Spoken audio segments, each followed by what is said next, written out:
Jadi terus terang Bante, hanya satu saya minta tips.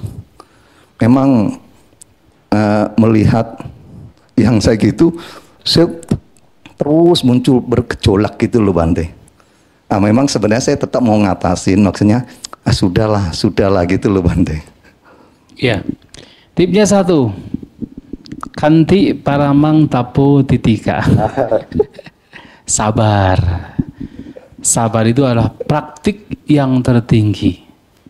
Hanya satu jalan, sabar. Tidak ada cara lain, sabar. Jadi apapun yang dihadapi, sabar. Itu yang menjadi kunci. Ya. Ya, baik. Ya. Ya. Ya, baik. Tadi. Bapak atau saya? Oke, ya. Nanti setelah ini baru sana ya. Iya, ya.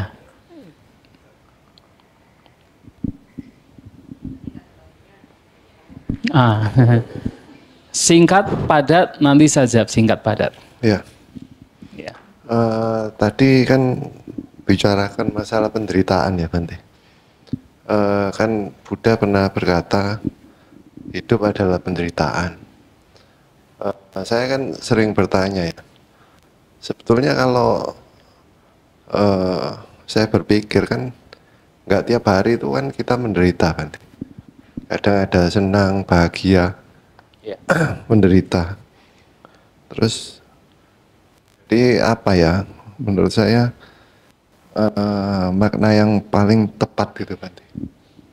Iya, memang masalahnya jadi yang digunakan oleh Sang Buddha itu kan kata dukkha. Nah, kata dukkha itu memang diterjemahkan ke dalam bahasa Inggris itu suffering. Kadang pain, jadi beda-beda. Kadang-kadang unsatisfactoriness. Jadi kadang-kadang penderitaan, kadang-kadang sakit, kadang-kadang ketidakpuasan. Karena memang itu tidak bisa mewakili makna dukkha itu sendiri, makanya tadi saya jelaskan. Oh, ternyata kata dukkha ini tidak hanya sekedar penderitaan dalam konteks secara intrinsik penderitaan, ada juga kebahagiaan kan? Tapi kebahagiaan pun juga bagian dari penderitaan karena apa? Sifatnya tidak kekal. Nah, jadi bukan menolak adanya kenikmatan, bukan menolak adanya sebuah kebahagiaan. Oh, bahkan ketika seseorang meninggalkan kenikmatan indrawi, ia akan memperoleh kebahagiaan yang lebih luhur lagi. Yang tadi juga saya singgung juga, yaitu konsentrasi yang disebut sebagai jhana, itu kebahagiaan yang lebih luhur. Tapi itu pun juga bagian dari dukkha, penderitaan. Kenapa? Itu juga tidak kekal. Jadi dukkha di sini mengacu kepada karena ketidakkekalannya itu. Maaf Bante, apa lebih tepatnya ketidakpuasan ya, kalau menurut saya? Ya, bisa juga ketidakpuasan, tetapi sebenarnya kata dukkha ya, itu ada definisi, tetapi ini disampaikan oleh seorang biku pada abad kelima, abad kelima Masehi oleh Bhante Buddhaghosa. Itu menurut dia definisinya itu dari dua kata. Tu dan kang. Tu adalah buruk, kang adalah kosong. Kenapa dikatakan sebagai buruk? Karena dunia ini penuh dengan bahaya. Penuh dengan bahaya.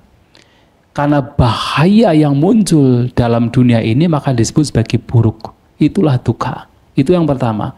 Apa bahayanya? Semua. Bahkan kemarin yang saya sampaikan berkenaan dengan 5 gugusan itu membahayakan. Semua masalah itu muncul dari 5 gugusan. Jasmani kita yang kita anggap sebagai milik kita pun memberikan banyak bahaya kan. Tidak ada satu pun dari bagian jasmani kita yang tidak bisa menimbulkan sakit. Jasmani adalah sarang penyakit. Dan bahkan perasaan, persepsi, bentukan pikiran, kesadaran itu semua adalah bahaya. Bahaya karena bisa menimbulkan penderitaan. Maka karena buruk karena banyak bahaya, maka disebut sebagai dukkha. Itu yang pertama. Kemudian ka itu adalah kosong. Kenapa dikatakan kosong? Itu karena tidak ada satu pun fenomena, apapun fenomena, tidak ada satu pun fenomena yang bisa berdiri sendiri. Yang bisa berdiri sendiri. Dan karena tidak bisa berdiri sendiri, artinya tergantung pada faktor-faktor lain, tergantung pada penyebab-penyebab, maka itu disebut sebagai kosong. Nah, kata duka adalah itu. Bahkan dengan terjemahan ketidakpuasan pun juga itu tidak mewakili juga. Diterjemahkan suffering juga tidak mewakili juga. Maka lebih baik apapun terjemahannya kemudian dijelaskan. Supaya bisa memberikan makna yang lebih luas. Maka tadi saya jelaskan. Sehingga itu akan memberikan makna yang lebih dalam, lebih komprehensif, tanpa tergantung pada terjemahan. Terjemahan hanya sekedar untuk memudahkan komunikasi. Apapun itu. Tetapi yang lebih penting lagi adalah pemahamannya yang lebih komprehensif. Nah, itu yang menjadi penting. Tetapi kemudian, walaupun Sang Buddha mengatakan Sabbe sangkara dukkha, bahwa semua yang berkondisi adalah dukkha, dukkha dalam artian yang tadi saya sampaikan, bukan sekedar suffering ya, yang secara umum orang melihatnya, itu juga tidak hanya berhenti di situ. Mengapa? Karena penting. Banyak orang yang belajar agama Buddha, bahkan banyak orang Barat. Beberapa tulisan dari orang Barat yang menyatakan bahwa agama Buddha itu seperti mengajarkan pesimisme. Kenapa hanya bicara tentang duka? Memang, kalau Sang Buddha hanya bicara tentang duka, ya memang pesimis. Tapi ingat, Sang Buddha juga bicara tentang sebabnya apa. Dan bicara tentang bahwa tujuan mempraktikkan ajaran beliau adalah untuk melenyapkan duka itu sendiri. Artinya apa? Untuk mencapai kebahagiaan. Dan kebahagiaan di sini bukan kebahagiaan yang sifatnya itu sementara. Maka kebahagiaan yang beliau maksud adalah nibbana. Yang itu disebut sebagai nibbana paramangsuka. Bahwa nibbana, akhir dari duka, itu adalah kebahagiaan yang tertinggi. Parama, yang tertinggi. Jadi bukan kebahagiaan-kebahagiaan yang pada umumnya. Ada kebahagiaan, tetapi itu semua sifatnya sementara. Dan itu bukan menjadi tujuan, karena itu masih bagian dari duka. Duka karena apa? Itu juga ada bahayanya. Itu juga kosong. Karena kebahagiaan yang muncul karena berbagai kondisi itu juga kosong. Tidak bisa dipertahankan. Itu juga buruk. Bisa menimbulkan bahaya. Nah, maka kemudian diajarkan, lenyapkan sebabnya untuk mendapatkan kebahagiaan yang tertinggi. Nah, kalau demikian dipelajari dan juga dipraktikkan dalam meditasi, maka tidak bisa dikatakan yang banyak orang menyampaikan beberapa bahwa ajaran Buddha itu pesimisme. Tidak bisa demikian. Nah, jadi kata dukkha ini luas maknanya dan tidak bisa menggunakan satu istilah untuk mewakili, nggak bisa. Tetapi oke, kita membutuhkan alat komunikasi. Maka kita menggunakan terjemahan, tapi harus dipahami secara lebih menyeluruh. Itu yang terpenting. Apakah nanti terjemahannya adalah suffering, atau terjemahannya adalah unsatisfactoriness, semua itu memang bagian dari duka, tetapi tidak bisa mewakili. Begitu ya. Oke, terima kasih. Ya. Silakan yang belakang.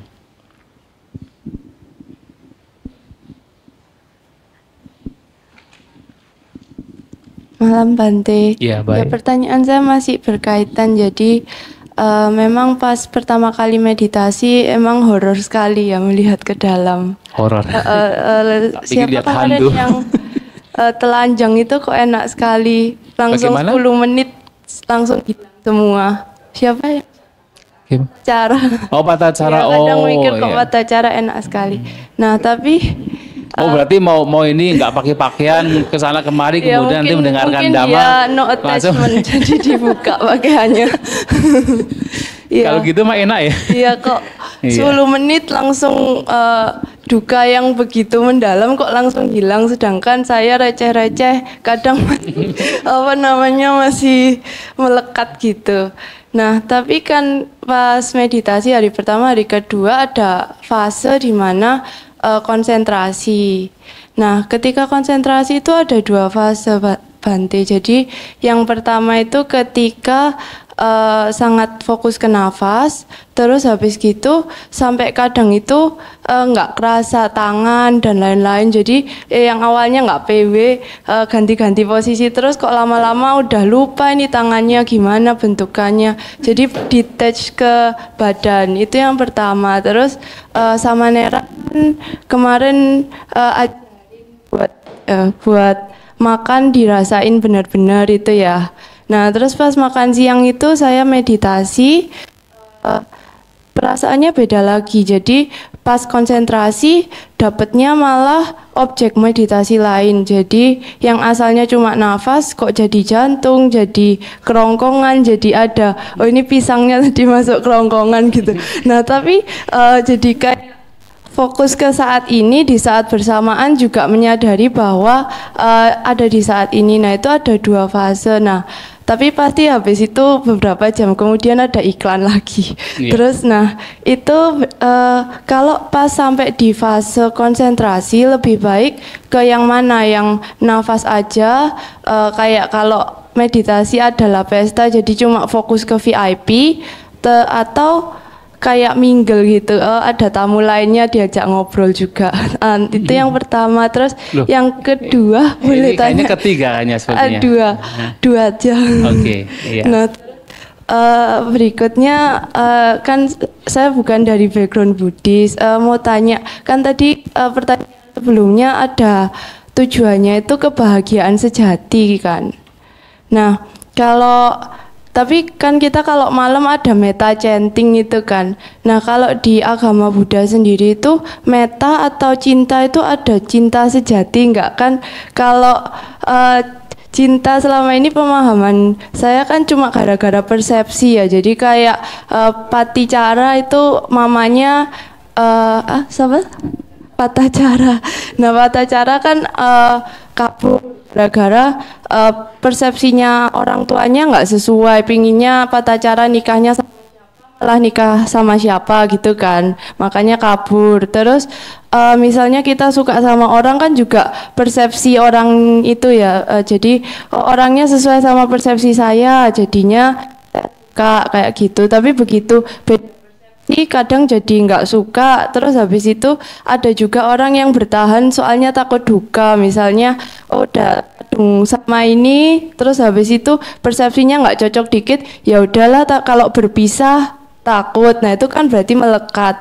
Lah Beyond itu misalnya di film-film Korea kan ada sampai tumimbal lahir berikutnya aku tetap cinta. Lah bukan kayak gara-gara dulu ada attachment terus sampai berikutnya tetap cinta. Lah itu apa cinta beneran atau adakah dimensi meta yang lain? Ya itu aja, makasih. Oke, iya.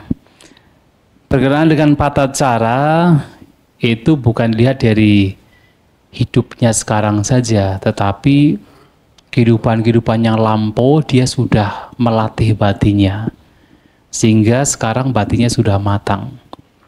Nah, kenapa walaupun kita sudah jungkir balik, jatuh bangun, sudah banyak mendengar, sudah banyak membaca, tapi kok masih tumpul batin kita? Ya karena kita baru mengasah. Ibaratnya senjata kita baru mengasah. Kita gosoknya lama gitu kan, tapi baru mengasah makanya belum tajam. Patacara itu sebenarnya sudah menggosok lama gitu kan, sehingga begitu digosok sekali langsung tajam. Itu maka akan berbeda. Yang terpenting adalah sekarang kita seperti senjata udah asah terus begitu kan. Kita nggak tahu kapan tajamnya, tetapi asah terus yang harus kita lakukan, tidak berhenti. Nah itu yang terjadi. Kemudian berkenaan dengan tadi meditasi, kok ketika rasa konsentrasi muncul, kok rasa tangannya hilang dan sebagainya, sudah nggak apa-apa. Itu sesuatu yang wajar. Dan yang terpenting adalah kembali kepada objek meditasi, keluar masuknya nafas. Dan itu akan dialami oleh banyak orang. Mengenai tubuhnya itu seperti tangannya hilang, kakinya hilang, kayak kemarin badannya seperti ya berbalik atau gimana gitu kan. Nah itu terjadi. Yang terpenting adalah nafas masih kelihatan sebagai objek utama. Kemudian ketika kemudian banyak sekali iklan, banyak sekali yaitu objek-objek lain yang muncul, Apakah kita itu mengamati dalam sebuah pesta VIP-nya saja atau dengan mingle dengan yang lain, kemudian berbincang dengan yang lain. Selama objek utama itu nafas itu masih kelihatan dengan jelas, itu tidak masih dominan, tetap objek utama nafas. Karena kalau kita menuruti dengan objek-objek lain itu tidak akan berhenti. Kita menuruti tamu-tamu lain itu nggak akan berhenti. Tamunya lebih banyak ketimbang VIP-nya. Kan begitu kan? VIP-nya cuma satu, yaitu nafas. Tamunya lebih banyak. Kalau kita menuruti semua tamu yang berbincang, itu nggak akan ada habisnya. Tapi sesekali ketika mereka sudah mulai mengganggu, kita juga notice. Kita juga tahu, kita mengenali kemunculannya. Tapi sekedar lewat saja. Kalau kita punya kesempatan, semaksimal mungkin adalah terhadap objek utama. Keluar masuknya nafas. Langkah kaki ketika kita berjalan. Nah itu yang mesti dilakukan. Paham ya sampai di sini ya? Ya. Kemudian mengenai cinta, ada tidak cinta sejati?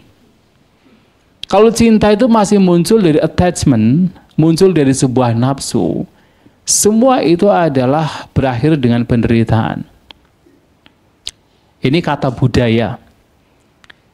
Piyato jayati soko, piyato jayati bayang. Ternyata dari cinta muncul kesedihan. Dari cinta muncul ketakutan. Dan apapun yang muncul dari cinta yang itu muncul karena attachment, karena kemelekatan, pasti berakhir dengan kesedihan. Kenapa? Perpisahan pasti terjadi. Ketika cinta itu muncul karena kelekatan, begitu perpisahan terjadi, pasti muncul kesedihan. Bahkan ketika masih bersama saja seperti tadi, wis kadung dengan orang tersebut, khawatir juga kan? Khawatir kalau nanti berpisah kan? Ketakutan juga muncul. Maka dari cinta muncul kesedihan, dari cinta muncul ketakutan. Atau muncul yaitu bahaya ketakutan.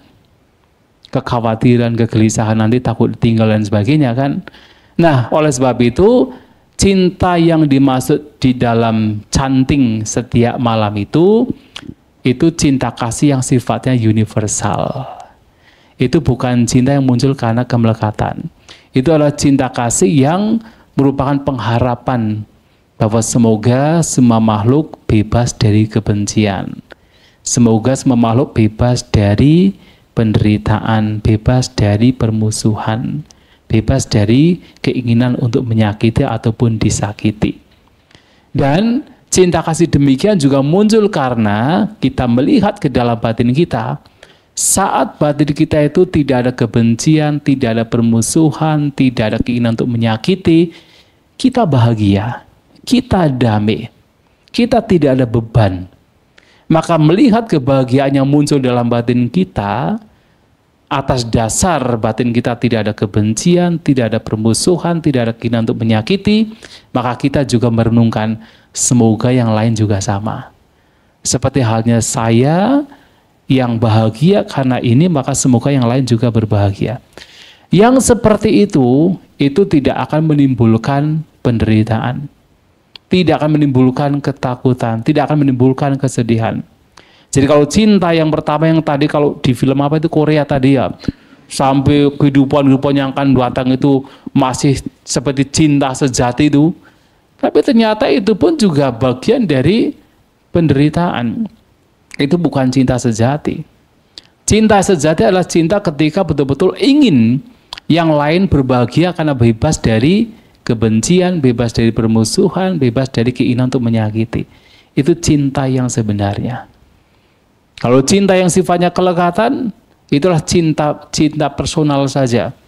Begitu yang dilekati berubah, penderitaan muncul. Ya kan begitu kan? Nah jadi ya berbeda dari cinta yang setiap malam dibacakan. Ya. Ada canting cinta kasih. Oke. Baik, terima kasih. Ya, silakan. Belakang dulu ya. Ya, terima kasih Bante. Ya. Saya mau tanya, apakah meditasi cinta kasih Pramawihara Metta Karuna Mudita UPK itu bisa membawa seseorang mencapai tingkat kesucian? Kalau hanya cinta kasih saja tidak. Itu hanya membawa kepada ketenangan. Mengapa? Karena meditasi cinta kasih pun masih ada cacatnya. Cacatnya adalah apa? Masih ada persepsi aku. Masih ada persepsi makhluk.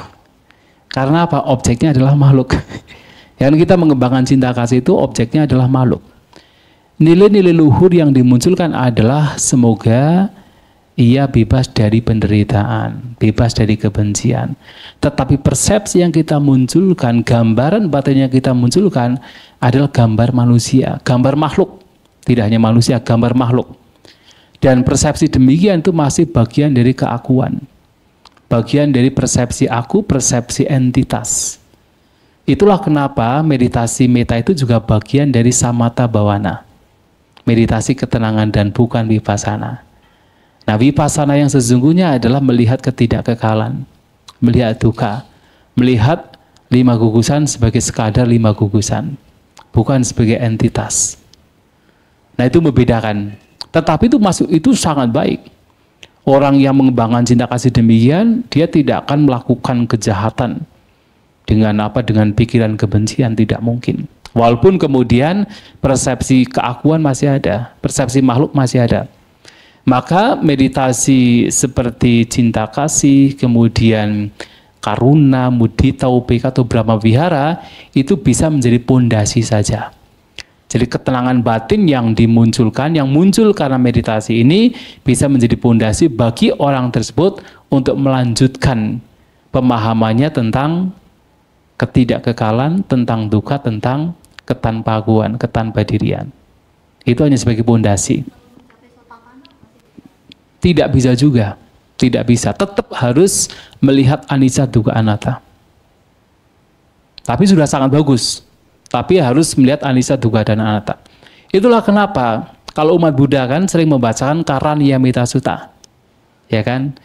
Karaniyamita Sutta itu di awal-awal sekali itu adalah praktik meditasi metta, cinta kasih. Tapi ingat di bagian syair terakhir, Didinca anupagama silawa dasanena. Artinya apa?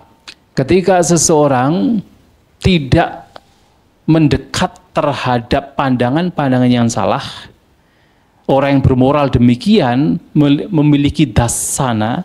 Nah, dasana ini adalah vipassana. Jadi kalau di Sri Lanka itu alih-alih mereka menggunakan istilah vipassana, biasanya mereka menggunakan istilah vidarsana. Dari kata vidassana. Nah, jadi dasana itu adalah vipassana. Maka cinta kasih ini menjadi pondasi untuk kemudian seseorang mempraktikkan vipassana. Dan dengan praktek cinta kasih kemudian dilanjutkan vipassana, sebagai buahnya adalah nahi jatuh gabasyang punaretiti. Seseorang tidak akan dilahirkan lagi di rahim manapun. Itulah pencapaian kesucian. Tetapi itu muncul karena apa? Samatha dan vipassana. Tidak sekedar metta saja. Harus ada vipassananya. Nah, kalau di sini malam-malam praktek samatha. Tapi seharian kalau benar-benar dipraktikkan itu adalah vipassana. Begitu ya. Ya. Wandami Bante, Ya, selamat silakan. malam. Mengenai sama samadhi Bante, terutama yang berhubungan dengan pandangan terang atau vipassana.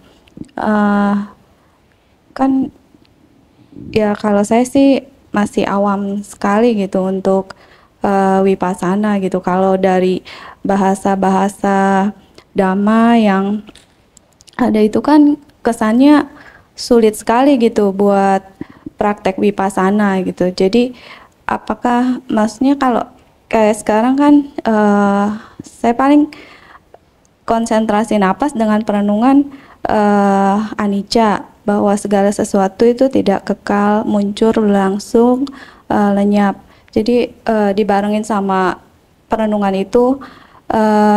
Nah, tapi kan setelah itu kan baru pondasi dasar. Selanjutnya itu yang pengetahuan saya nggak nyampe gitu loh Bante. Mohon ini pencerahannya. Terima kasih. Sebenarnya dalam bermeditasi yang paling penting pertama kita lakukan, apakah itu meditasi untuk mendapatkan ketenangan atau meditasi untuk mendapatkan kebijaksanaan, yaitu vipassana. Yang terpenting adalah bagaimana seseorang bisa sedikit demi sedikit melenyapkan 5 rintangan batin. Itu yang paling penting sebenarnya. Maka sebenarnya di dalam bahkan kitab suci sebenarnya Sang Buddha itu, kalau kita boleh mengatakan di banyaknya kitab suci yang selemari itu, kitab suci kan selemari itu besar gitu, itu sebenarnya bicara samatha vipassana itu sangat sedikit dibandingkan dengan banyaknya khotbah-khotbah beliau. Kenapa? Karena intinya adalah citta bawana. Intinya adalah pengembangan batin. Nah, dalam pengembangan batin memang ketika seseorang mengembangkan batin, nanti dampaknya apa? Dampaknya adalah batinnya menjadi tenang. Tenang itu apa? Samatha. Dampaknya apalagi adalah batinnya menjadi bijaksana. Ia mulai mengenali apa itu ketidakkekalan, mengenali dukkha, mengenali tentang anatta. Itu adalah vipassana. Tapi intinya adalah mengembangkan batin. Maka semua hal yang diajarkan Sang Buddha, semua hal itu adalah pengembangan batin. Semua hal. Kenapa kemarin saya tekankan dalam pengembangan batin ini, dalam meditasi ini sila penting sekali. Pengendalian indera penting sekali. Bahkan santuti rasa puas juga penting sekali. Memiliki perhatian, kebijaksanaan, memiliki kewaspadaan atau keterjagaan batin itu penting sekali. Karena semua itu adalah pengembangan batin. Mengembangkan batin ini nanti membuat orang menjadi tenang. Batinnya tenang, samatha. Kemudian dalam proses pengembangan batin ini, mulai seseorang mulai melihat dengan jelas apa itu anicca, ketidakkekalan. Apa itu anatta, ketanpaakuan, mulai jelas. Itu kemudian disebut vipassana. Maka yang terpenting adalah mengembangkan batin. Dan bahkan perenungan tentang anicca pun juga tidak kemudian dalam 1 jam ini anicca, nanti pusing sendiri nanti coba. Bahkan itu adalah untuk mengawali. Untuk mengawali. Satu contoh adalah begini. Pada saat seseorang misalnya kalau mau mempraktikkan meditasi jalan. Ketika mau meditasi jalan, berdiri terlebih dahulu. Sebelum meditasi, sebelum berjalan. Kemudian satu persatu kita renungkan 5 gugusan ini. Merenungkan tetapi kita juga melihatnya. Merenungkan bahwasanya jasmani ini apakah yang lampu sekarang yang akan datang, yang kasar ataupun yang halus, jasmani ini adalah tidak kekal. Yang tidak kekal ini kalau dilekati membawa kepada penderitaan. Jasmani hanya sekedar jasmani. Tidak ada self, tidak ada aku di sini. Kemudian batin melepas. Batin tidak melekat. Kemudian sekarang keperasaan. Kita tahu perasaan itu apa. Jadi apapun perasaan yang ada sekarang, baik yang sekarang, yang lampu yang akan datang, apapun jenis perasaannya, ini pun juga tidak kekal. Ini berubah. Yang berubah ini kalau dilekati, dukkha, penderitaan. Bahwa perasaan hanya sekadar sebagai perasaan. Tidak ditemukan ada entitas di sana, hanya sekadar perasaan. Lepas. Tidak melekat maksudnya ya, lepas itu tidak melekat. Kemelekatan dilenyapkan. Baru kemudian dengan cara yang sama, ke persepsi, ke bentuk-bentuk pikiran, ke kesadaran atau batin yang mengetahui, ini pun juga tidak kekal. Ini berubah. Melekat dengan ini juga penderitaan. Dan ini hanya sekadar kesadaran, sekadar batin yang mengetahui. Dan sifatnya muncul dan lenyap. Tidak ada entitas di sana, lepas. Nah, melihat 5 gugusan tanpa kemelekatan, kemudian berjalan tanpa kemelekatan. Itu juga vipassana. Dan itu hanya di awal saja. Tapi awal inilah yang membuat seseorang melihat 5 gugusan ini sebagaimana adanya. tanpa ada reaksi, tanpa ada suka dan tidak suka, hanya sekadar melihat 5 gugusan sebagai 5 gugusan. Tetapi sudah diawali dengan perenungan anicca, dukkha, dan anatta. Karena kalau nanti direnungkan terus, dalam berjalan merenungkan terus, pusing sendiri nanti. Nanti jadinya berpikir-pikir. Karena tujuan dari merenungkan ini adalah apa? Yang seperti yang sudah saya sampaikan, supaya tidak memunculkan ketertarikan, nibbida, supaya tidak memunculkan nafsu, supaya batin menjadi tenang, batin tidak melekat. Maka perenungan ini adalah agar batin tidak melekat. Ketika kemudian melihat 5 gugusan ini sebagaimana adanya, atas dasar tadi perenungan anicca, dukkha, dan anatta, kemudian batin menjadi tenang, batin tidak melekat, itulah yang sebenarnya adalah vipassana. Begitu. Iya, terima kasih banyak Bante. Ya. Jadi Paham jelas. ya? Iya, Selama ini kan ya berarti kan intinya perenungan itu cuma di awal, terus selanjutnya kita fokus terhadap objek, meskipun anapanasati itu bisa masuk juga ke objek samatha bhawana, tetap kita konsentrasinya pada keluar masuknya napas gitu. Iya kan ya Bante? Iya, bahkan anapanasati pun juga bisa masuk ke vipassana. Selama itu ada perenungan di awal tentang ketidakkekalannya. Tentang itu adalah dukkha ketika dilekati, tentang bagaimana melihat nafas sebagai nafas, sebagai bagian dari 4 unsur, tidak ditemukan entitas di sana. Nah, ketika melakukan demikian, kemudian seseorang batinnya menjadi tenang dan tidak melekat, itu juga bagian dari vipassana. Begitu ya? Ya. Ya. Silakan yang dekat. Ya. Selamat malam Bante. Ya. Bante, terkait dengan meditasi penyembuhan seperti Bali Usada yang kita tahu banyak, itu kan kebanyakan orang ada sakit apa, terus mereka sering ke sana penyembuhan, itu penjelasannya bagaimana ya Bante? Makasih. Iya kan, memang batin kan memengaruhi jasmani. Ketika batinnya itu tenang, batinnya itu damai, penyakit-penyakit yang muncul karena batin itu tidak akan muncul, bisa lenyap. Atau bahkan penyakit-penyakit tertentu yang memang itu muncul ketika batinnya itu damai juga terpengaruhi. Fisik atau penyakit dalam fisik bisa lenyap.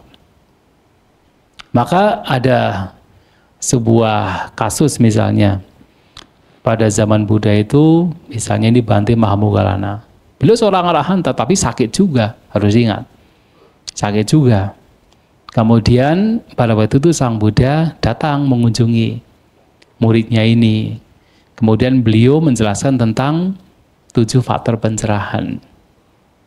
Tentang apa itu sati perhatian, tentang penyelidikan terhadap apa yang diperhatikan, tentang semangat, tentang kegiuran, tentang ketenangan, konsentrasi, dan keseimbangan batin. Dijelaskan oleh Sang Buddha, Bhante Mahamoggallana itu mendengarkan. Ketika mendengarkan, muncullah kegiuran. Ketika kegiuran muncul atau piti muncul, darah yang tadinya kotor menjadi bersih. Dan ketika darahnya menjadi bersih, yang tadinya sakit, langsung lenyap sakitnya.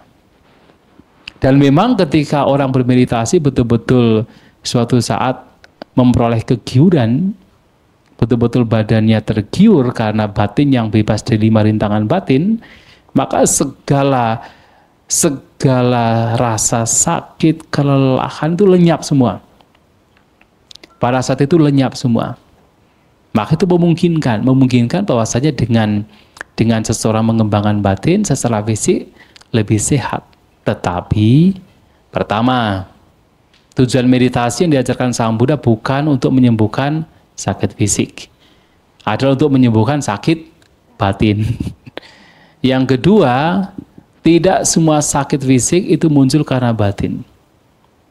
Bisa muncul karena makanan. Mereka orang yang terserahkan, orang yang terbebaskan masih sakit juga. Bahkan Sang Buddha masih sakit. Ya kan? Bhante Mahamoggallana, Bhante Makassapa masih sakit juga. Kenapa? Tidak semua penyakit fisik muncul karena batin. Bisa dari makanan, bisa dari iklim, bisa dari buah karma yang lampau, bahkan juga bisa dari katakan kondisi fisik yang sudah mulai melemah.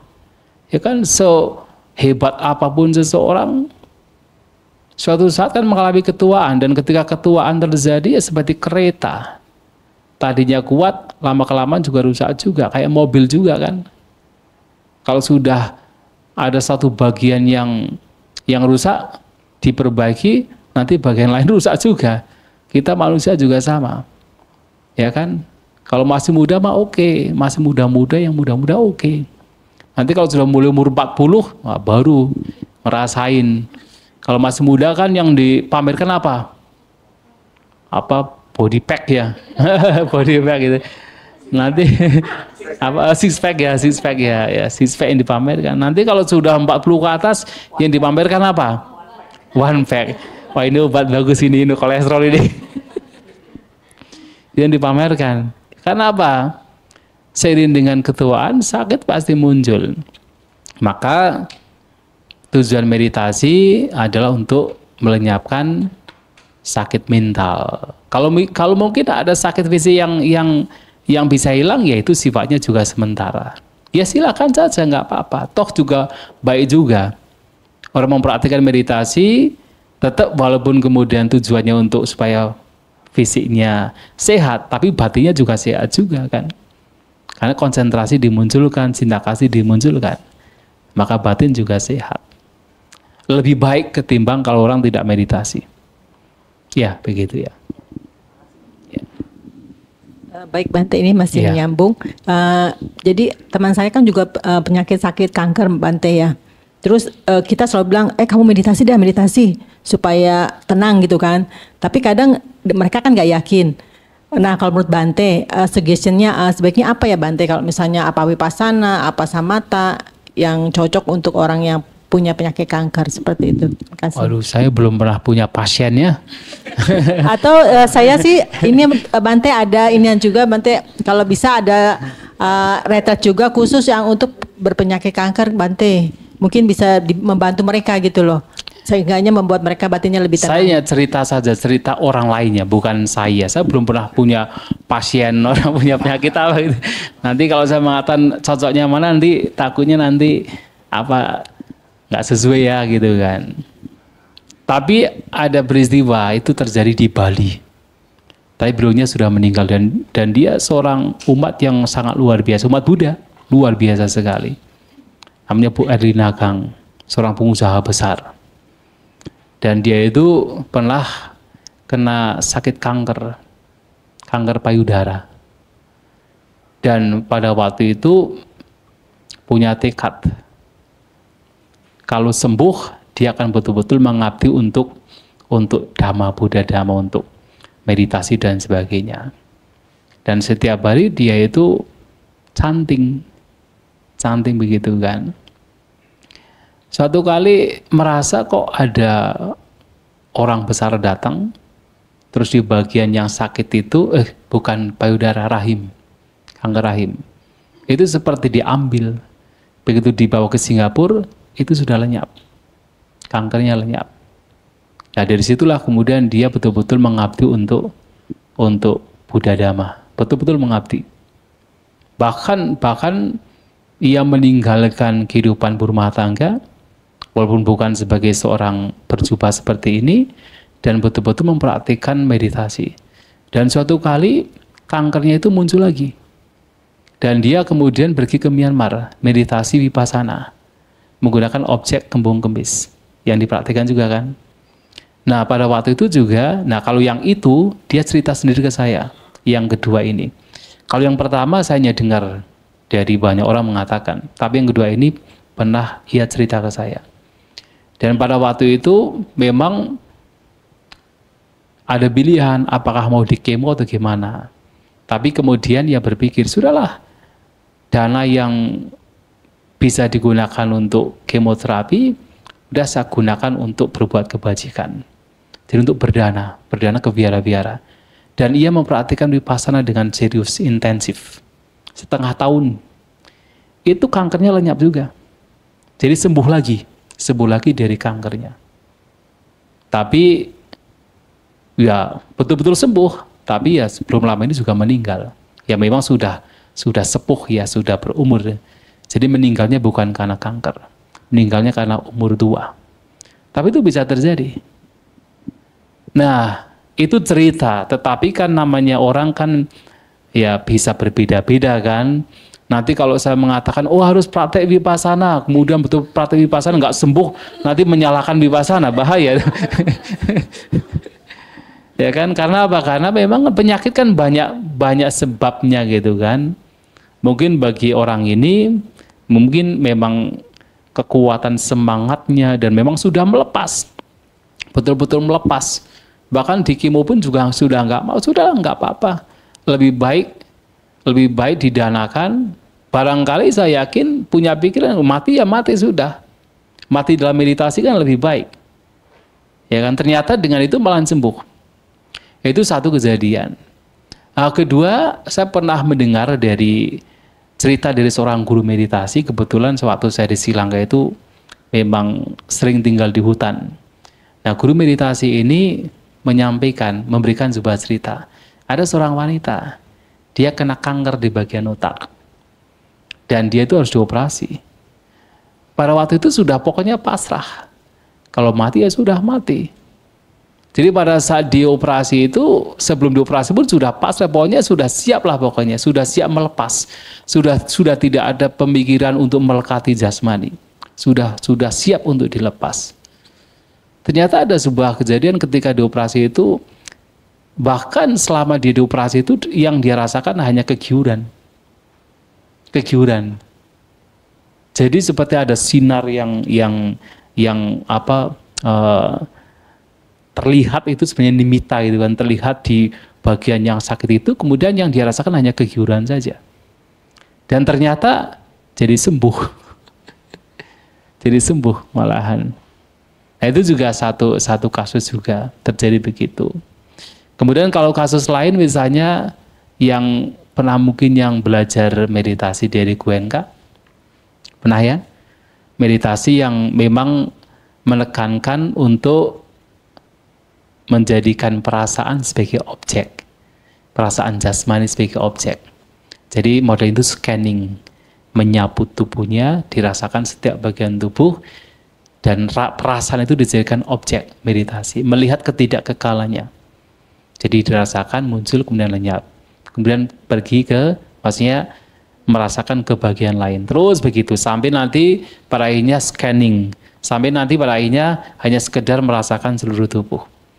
Nah, dulu Goenka ketika dia sebelum jadi guru meditasi juga belajar meditasi dengan biksu dari dari Myanmar. Bahkan bukan biksu, dengan seorang perumah tangga di Myanmar, Ubakin. Tujuannya apa? Supaya sembuh dari migrainnya, karena sakit kepala parah. Ketika datang ke sana, ya dinasihati, ke sini bukan untuk menyembuhkan sakit fisik, tapi untuk menyembuhkan sakit mental. Sudah meditasi saja. Hanya dia bermeditasi dengan tujuan bukan untuk menyembuhkan sakit fisik. Dan itu jungkir balik, merasakan penderitaan yang luar biasa. Tapi seiring dengan waktu, tidak hanya sakit mentalnya yang meluruh gitu, bahkan migrainnya juga sembuh dengan praktek vipassana. Jadi praktek vipassana itu salah satunya juga menggunakan objek perasaan. Tetapi sama intinya, melihat ketidakkekalannya. Dan tidak hanya melihat ketidakkekalannya, melepaskan. Itu penting sekali, tidak melekati, melihat perasaan kemudian dilepaskan. Perbagian dilepaskan kemelekatannya. Sama seperti kita merenungkan 5 gugusan dan dilepaskan. Sama. Nah, itu fisiknya, mentalnya juga menjadi sehat, sakit fisiknya juga menjadi lenyap. Tetapi kan tidak akan semua orang begitu kan. Jadi kalau memang mau meditasi ya itu baik sekali, tapi tujuannya satu, melenyapkan sakit mental. Kalau kemudian kok ternyata sakit fisiknya bisa lenyap, itu hanya sekedar tambahan saja, bonus saja. Dan bukan menjadi hal yang utama. Nanti kalau jadi hal yang utama, nanti kecewa. Nanti yang disalahkan apa? Meditasinya. Ya kan? Ya, baik. Bisa nggak, Bante? Iya, satu lagi, nanti nggak meditasi. Oke, Ya. terakhir ya Bante. Bante kan tadi sebenarnya menyambung yang beberapa orang di belakang udah tanyakan. Sebenarnya kalau untuk pemasuk arus sampai ke arahat tidak ada syarat jana di situ kan Bante. Jana berarti hanya sebagai pondasi. Seperti yang, apakah ini benar? Saya mau konfirmasi. Seperti yang Bante awal sampaikan bahwa ketika kita ingin ke pantai seberang, gunakan rakitnya, tapi jangan terbelenggu karena rakitnya. Apakah seperti itu Bante? Terima kasih. Iya. Ketenangan yang kokoh harus dimiliki. Ketenangan yang kokoh ya jana itu harus dimiliki. Ketenangannya. Jadi kita menggunakan istilah ketenangannya. Karena untuk bisa melihat dengan jelas ketidakkekalan, dukkha dan anatta itu harus apa? Batin yang tenang. Jadi diibaratkan seperti kalau kita melihat ada sungai yang tenang, yang jernih, tenang, kemudian bisa melihat ikan-ikan di dalam. Demikian pula untuk melihat sifat sejati, batin dan jasmani sebagai tidak kekal, sebagai dukkha, sebagai anatta itu harus memiliki batin yang tenang. Tetap harus dimiliki. Nah sehingga kalau kita melihat Abhidhamma, belajar Abhidhamma, ya. Dalam Abhidhamma itu kan ada namanya Lokutara Sita. Jadi batin yang sudah bukan duniawi. Itu batin seorang yang telah mencapai kesucian. Dari Sotapati Magga sampai Arahata Pala. 8 kan? Dan semua pencapaian itu pasti berasosiasi dengan jana. Jana 1 sampai jana keempat. Makanya dari 8 itu, kalau di Abhidhamma sampai jana kelima. 1, 2, 3, 4, 5. Maka dari 8 itu menjadi apa? 40 cita, 40 lokutara cita. Karena 8 kali 5, gampang ya. Nah, maka jadi 40. Sehingga Sotapati Magga itu ketika dicapai dengan Sotapati Pala, itu harus ada pondasi. Entah jana pertama, 2, 3, 4, atau jana kelima. Penting, sangat penting. Maka dianjurkan sekali. Tapi lebih kepada ketenangan ya. Dan ketenangan di sini bukan ketenangan yang biasa. Maka kenapa disebut sebagai sama samadhi, bukan sekedar samadhi, tapi sama samadhi, yaitu ketenangan yang benar, konsentrasi yang benar. Itu semua diawali dari samadhi. Pandangannya harus benar. Orang mungkin punya ketenangan, punya jana, tapi kalau pandangannya masih salah, itu bukan sama samadhi. Bukan bagian dari jalan mulia berunsur 8. Maka yang disebut konsentrasi yang benar sebagai bagian dari jalan mulia berunsur 8 harus diawali dengan pandangan yang benar. Merupakan satu kesatuan. Nah, jadi jana di sini yang merupakan samadhi tetapi menjadi sama samadhi itu juga harus muncul dari sebuah pandangan yang benar. Maka itu penting. Kalau sekedar jana saja tanpa ada pandangan benar itu tidak penting. Tapi kalau jana disertai oleh pandangan benar itu yang menjadi faktor sang jalan. Begitu ya? Ya, baik. Oke. Sudah hampir jam 9. Masih ada waktu, tinggal besok. Silakan untuk meditasi sampai jam 12 malam. Loh, kalau yang dia mau silakan ya. Walaupun dipersilakan 9:30 untuk kembali, ya. Oh, mau lagi. Satu lagi ya. Kasihan, hah? Kim? Iya.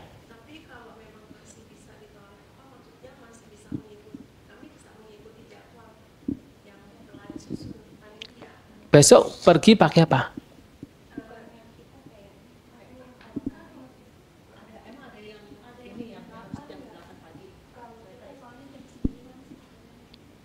Pakai kereta atau apa? Keretanya jam berapa? Hah? Oh, Mbak sore. Walah. Hah?